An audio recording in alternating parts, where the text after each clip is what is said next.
Excellent. We are live. So, good evening, everyone that's watching. We're Encounter Cafe Online, and we're very excited this evening because we're doing something a bit different. We like to do things a bit different. We're going to be hearing from Clive, and he's going to be telling us about dream interpretation. He's going to explain about it, and yeah, we'll learn a bit more. Very exciting. Yeah, I'm really pleased as well to be talking about this. It's dreams and visions as well, interpretation.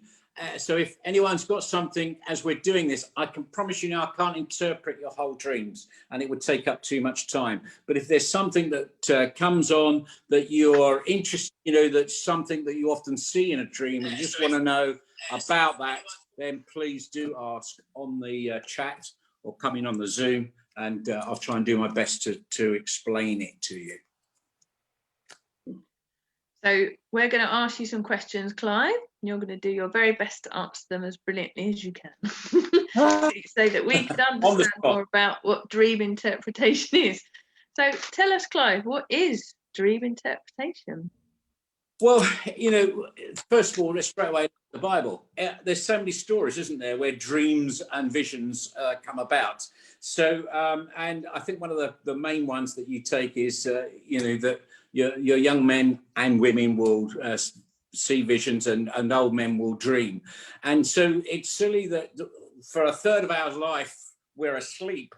God can use that time to contact us, connect with us, and to tell us things. And so that's what the interpretation is of dreams and visions, wherever you happen to have received them from, which we'll go into a little bit, I'm sure, in a moment. So there's a team of you. Can you tell us who's on the team? Yes, so the team consists of myself, Peter Burgess, Mark Churchward, although at the moment he's still on sabbatical to the end of March. And also just joining us is Barry Goddard, which is Nicola Goddard's dad. He's going to come in for the first time actually next week and will be joining us. But he's been doing some work in the background with some of the more corporate dreams that have been involved where there's something, because we've learned from him, he's got this gift. And then in the background from beyond that, we've got Basil and Benny in India, who again, if we've got something which we think is really quite big and needs to have lots of experience from, they've done the same courses as us, and so we turn to them for assistance when it is right. So how did this all start? Tell us the history of where this started at SCF. Yeah, so the history for SCF is that Basil came over to teach us, I've got the book here actually, the art, you can't read it, it's back to front, isn't it? The Art of Hearing God. And I thought, that sounds like a good thing. I need to know and understand better. And as soon as you started the course, he did say that he would then be returning to do courses on understanding dreams and visions. And they're both John Paul Jackson's work. And it was quite a course. The Art of Hearing God, I think, was 3 days. And then the Understanding Dreams and Visions happened the following year. So I think it was November for the first part, then beginning of the year was part 2. And then we had a third part in around about May. Altogether about 9 days worth of training, and it was full on to learn it. And that said, I'm almost finished redoing this one again. I'm doing it online at the moment, and also I'm purchasing the advanced version as well because I find it very interesting. So yeah, and we all did the course, and then over a period of time we did each other's dreams and things and people close, and then we opened it up. Eventually we decided we were at a position where we could open it up to the body of the church and even outside, because people could spot it on our website, and we're quite happy if anyone asks. So I was going to probably lead on from something from that, was I? Because there's silence. No, so we're all stunned. It's such a good answer, Clive. So. That's what it is. Okay, I'll go along with that. Yeah. So yeah, what was the next question? I don't know. you want me to Is go it now, me? Lindsay? Yes. Yeah, you're up next, Peter. Okay. Now, I've always thought, up until perhaps 10 years ago or so, that dreams were just the product of what's going on in your head and your sort of anxieties and all the stuff that happens during the day, and that they just sort of come out at night and are sort of played through as a story. So I can imagine that people could be quite skeptical that there's any real meaning in them in a sort of Christian sense, that God actually wants to speak to us through our dreams. So how would you answer that? And I'd love to turn straight to the Bible, of course, and just say, well, look at what happened there. And people came out with these dreams, and whole dynasties happened, didn't they? Whole things occurred because of visions and because of dreams. But, when you're down to it, you've actually hit on something I was going to talk about a little bit later, and I will revisit, is you're right. Sometimes your dreams are not from God. But it would be silly not to expect him to use absolutely every avenue to talk to you. So the enemy could whisper something in the night. And the other big one is, as you say, and we will look at this again, is the soul, the flesh, things that are worrying you, concerning you, going through your mind. But God's very good, because he'll even use those as well. But we can have a look at those in a bit. Okay. That seems a good answer. Thank you, Clive. Good question, actually. Yeah. So, I think everybody should be skeptical. And I tell you what, obviously, it's just really like the prophetic. We've been doing prophetic for weeks on here now. And every time I say this to people, look at what we've said, take it away, take it to the Bible, take it to God, meditate. This is exactly the same. When I send the dream back to the people, I say exactly these things. And at the end of the day, we may have spent a couple of hours, maybe less on it. If they discard it, it's no worries for us if we've got it wrong. We are flesh and blood after all. So it's a good question. And then people, nothing wrong with skeptics, I don't think, as long as they can be open enough to change their mind. Okay. Julie, did you have a question? Yeah. Are there different types of dreams? Yeah, there's actually about 20 types of dreams.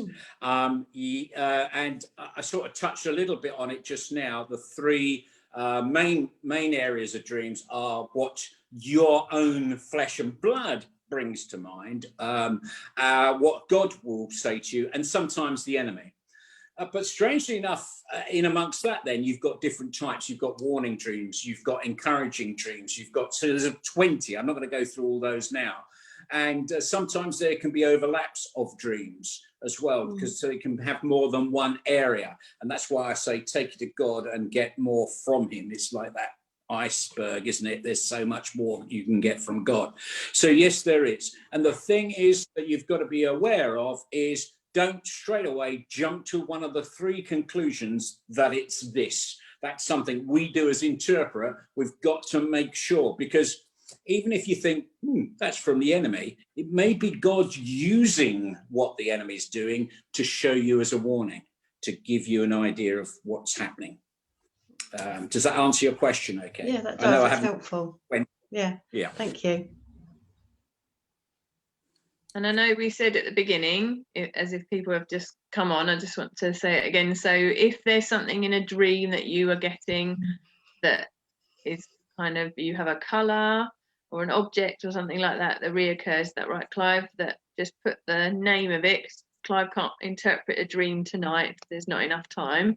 I know he's going to tell us about the process if you have got a dream that you would love to be interpreted. But if there's something that comes up that you think, I keep getting that in a dream, or that keeps happening, just put it in the box in the comment below, and we'll put Clive to the test.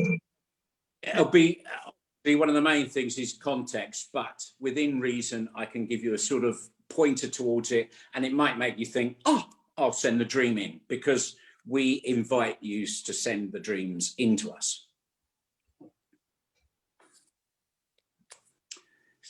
I can talk about that process now if you want me to. Yeah, go for it. Okay, so at the moment in the website, all you've got to do is go on the website, find the dreams and visions element, and you can put in your dream there, and there's an interview. Now you might think, goodness, that's long, and the questions seem similar.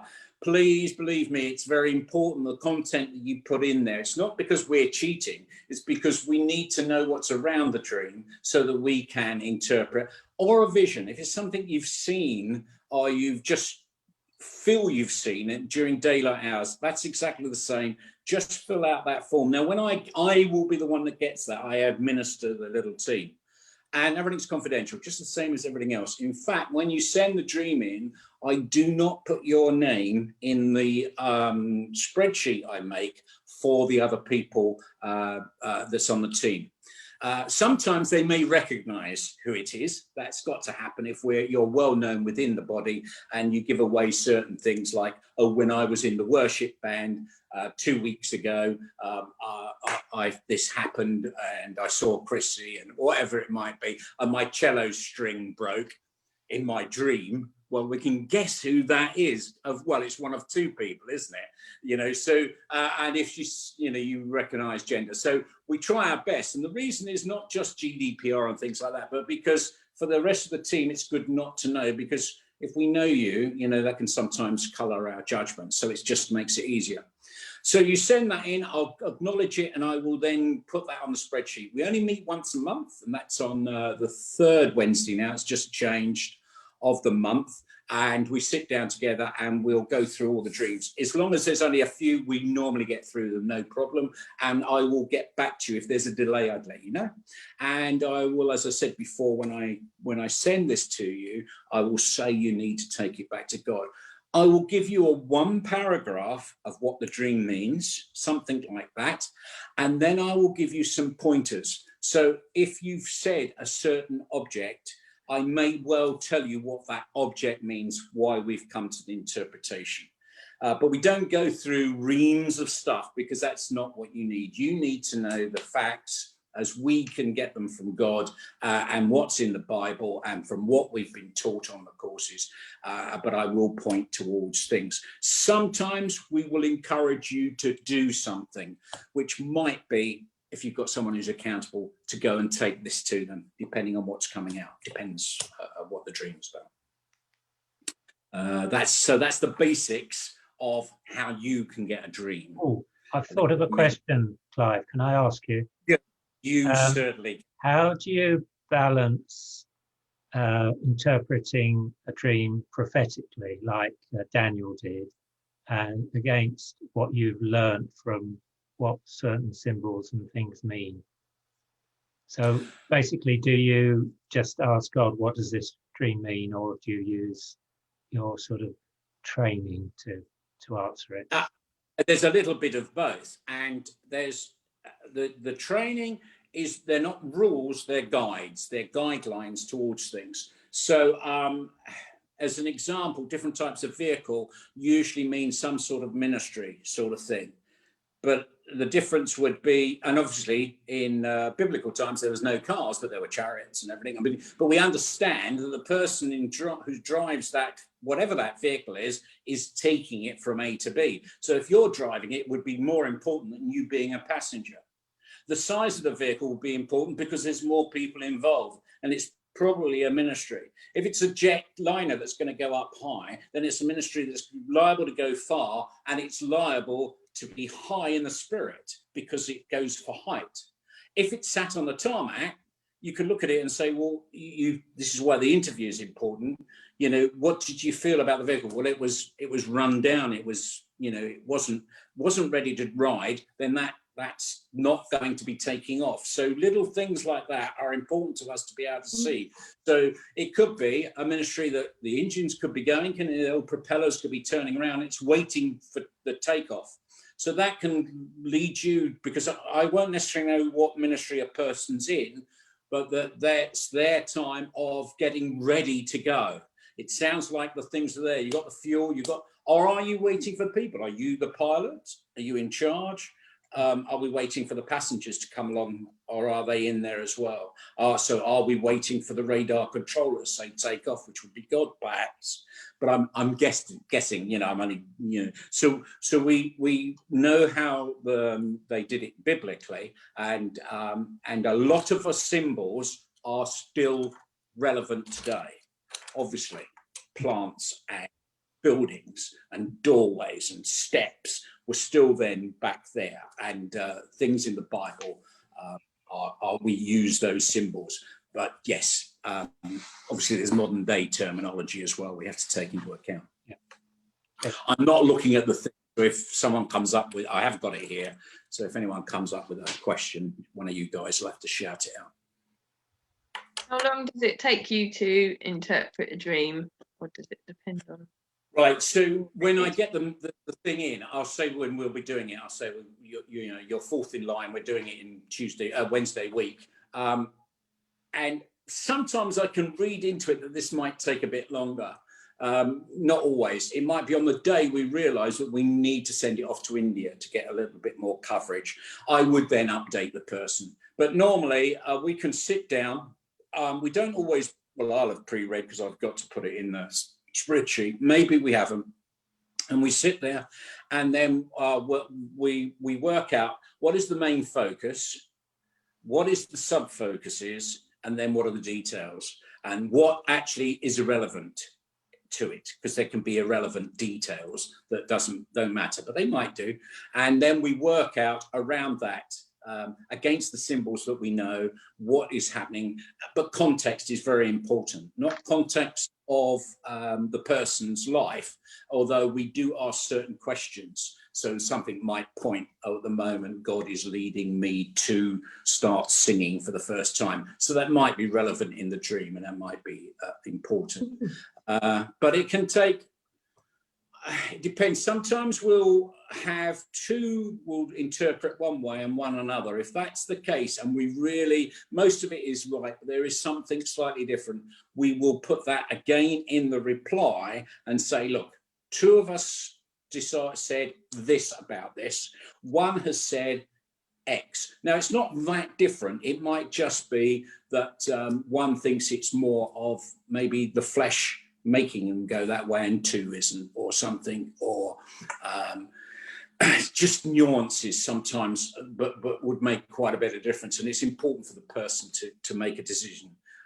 And if it was 3 against 1, if Mark come back, then obviously maybe we wouldn't go there. But if we think it's important, we'll let them know that there's a difference.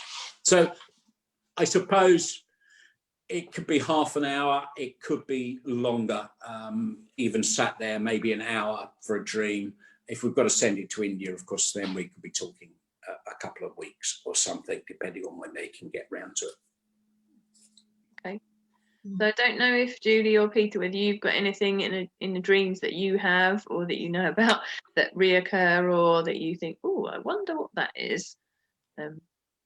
No one's put anything on the chat at the moment. I know Bernie's commented that he doesn't dream, or he doesn't remember his dreams. So you mentioned buildings, Clive, and I'm always in buildings and going up and down stairs and lifts, and sort of can't find my way out or can't find my way to the right floor and things. So what do buildings mean? Right, so it's obviously more important the size of the building at first. So if it was ground level, you're in a basic building, and the more flights there are, then the higher up you would be closer to God. It would be more spiritual as you go up. If you're not sure of your way, if you don't think you know whether you're going up or down is where you need to go, then you need to be praying into God about that. Is there something in your life at the same time where I'm not sure, shall I take this or shouldn't I take this? Sometimes I start to step out and get better, and then all of a sudden I feel I'm going down. So things can be going up with God and your route that you're taking. But sometimes, because it could be right to go down, because you might be going down, depending on the context of the dream, to help someone else up. So again, folks, for those that are listening in, just because what I'm saying for Peter doesn't mean that it's the same for everyone. There's differences with elevators. Pressing a button and you go to a different floor. There's all these have been done by John Paul Jackson, and he's in fact I was only looking through this the other day about that. So it is important. Is it offices? Is it somewhere you used to work? Might have context with these things. Is it a hospital? We've had dreams with people in hospitals and they've been up high on the floor. That's why I've got to be careful. I'm not going to put on you that this is the reason without seeing the whole dream. But yes, it could be you're going up the steps, so you're stepping up with God, you're stepping up to do more in the spirit, you're going that way. Going down, don't always think of it as negative, because you might be going down to help other people. It's context that's important. I know that doesn't probably help very well, Peter, but chuck me a dream through and we'll go a bit further. Yep. What about you, Jimmy? Yeah, I had a recurring dream where I go back to a house that I used to live in. Yeah, it's, again, I've got to be careful because of context. Is it a nice memory? Is it a nice dream? Is it lovely to go back? No, not really. Right. So you see, you're looking back on the things in the past which you've got to leave behind. So again, I don't want to give a full interpretation, but I would be looking at the fact that you're going back in time. You know, you're looking back to the past when it wasn't so very good, as if you're not maybe forgiving, forgetting, moving on, those sorts of things. But again, please don't jump to that conclusion, because I'm saying that because of the whole context. I'd like to know more. Yeah. So again, if you're recurring, go on the website, fill it out. I'd be excited to do it in a fuller fashion. Yeah. I think it's sometimes you don't remember the whole thing, but that element of it, like Peter, I often get where I can't find my way out. I'm on one level, there's loads of big doors, going in a room, that's not the way but I don't necessarily remember anything else. So it's important then as well, is this a flesh dream? Is that your own concerns and worries rather than it being a God dream, I would say? Again, contextually, what's going on around that, and that what's happening in your actual life at this time. Peter, I know you were going to, you alluded earlier about dark or lack of colour. This is also so important that points to us whether or not, if it was dark, you're probably talking the enemy.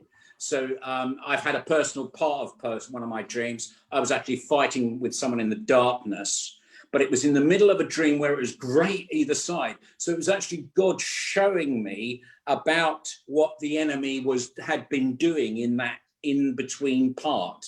So again, if you have darkness and sometimes worry, well, I was in a tunnel or something. Yeah, what can you see? Well, there's a light at the end of the tunnel and it's moving towards me. I mean, it's an old thing that we often hear. I'm just using that as an example. Well, you know, if there's light coming into darkness, that's got to be God. So it's God showing you that there's a way, you know, depending again on the context of the dream. But colours are very important. And I can run through some colours if you want. I'll just pick up on something you said, it being, is it just something that's going on in your mind, or is it a God dream? So how do you know that it's a God dream?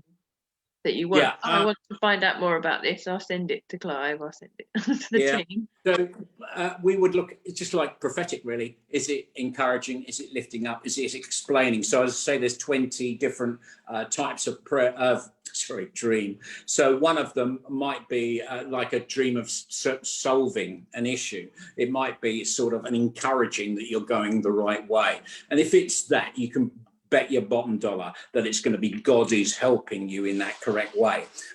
And with with the colours, with that, if it's bright colours, we were saying that's God. Dark colours, the enemy. But we don't just sit with, it's got to be enemy. As I said, if the light or the use of it could be by God.